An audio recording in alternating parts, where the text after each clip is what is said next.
Henry had a very good debate the other day. He told me, well, you kill more insects if you eat vegetables. He's right. He's right. If we can go all the way, we eat less vegetables. We eat vegetables, we know there's no pesticide. I mean, you know, you can go as much as you can. But the thing is, more important than just working on that, all the high lamas in Tibet ate meat, but they still gain attainments, they can still die, will they still take rebirth? Khyentse Saramji ate meat his whole life. But I can't follow what Khyentse Saramji did because I'm not equal to him. But he ate meat his whole life. My point is what? Is he still became very attained. Buddha ate meat, he still became attained. So instead of focusing just on the meat thing, meat is obviously negative and it's a very wrong view for people. So just don't do it, that's it. It may not be less karma, it may be more, may equal, but meat is an internationally accepted view that it's bad as a Buddhist. So, of course, what Henry says is very true. I thought about it. Yeah, eating vegetables is just as bad, but we gotta eat, so we have to collect some negative karma. Being samsara, you do collect some negative karma. There's no way to avoid it. But to make up for that, why don't you do more Dharma practice? Why don't you become a monk? Why don't you be a nun? You know, why don't you practice compassion? Why don't you do more prostrations? Why don't you do 35 confessional Buddhas? Make up for it.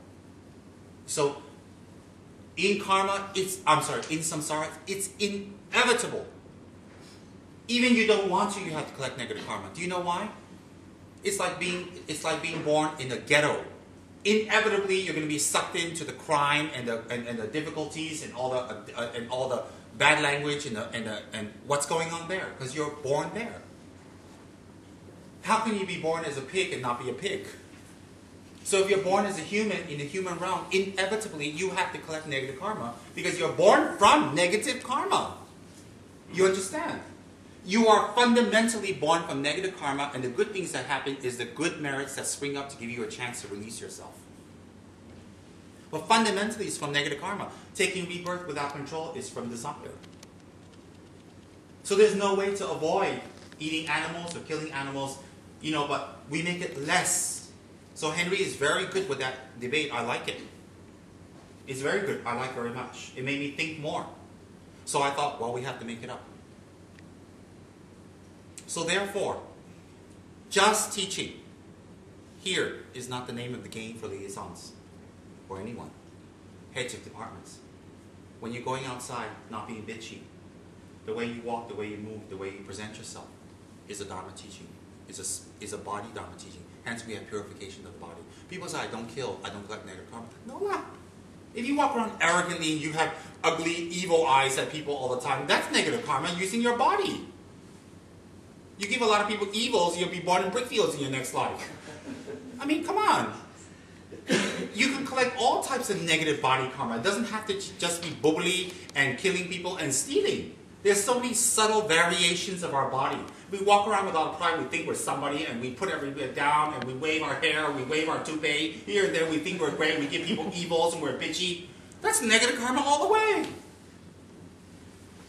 So therefore, practice.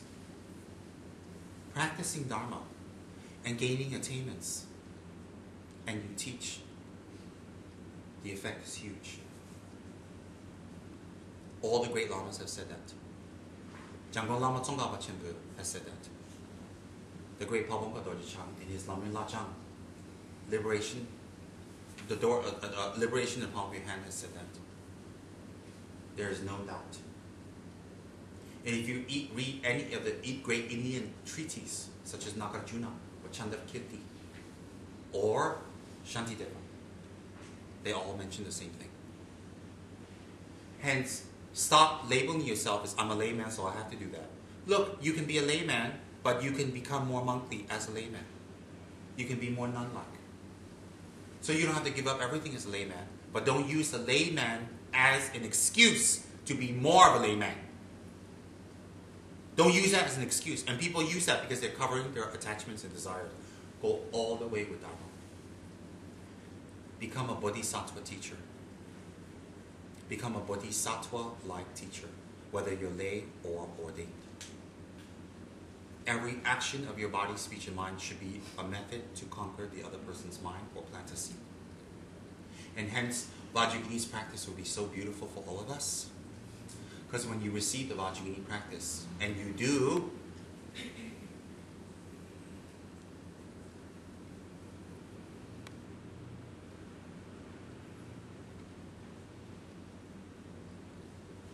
You do up to the 5th yoga. Now, you do the 11 yogas, make it simpler. When you do Vajrayagani's practice, when you do the 11 yogas, it says specifically in Vajrayagani's teachings that whoever sees you will be planted with Vajrayani's seeds in their mind. So it in fact encourages you to be in the public eye as much as possible.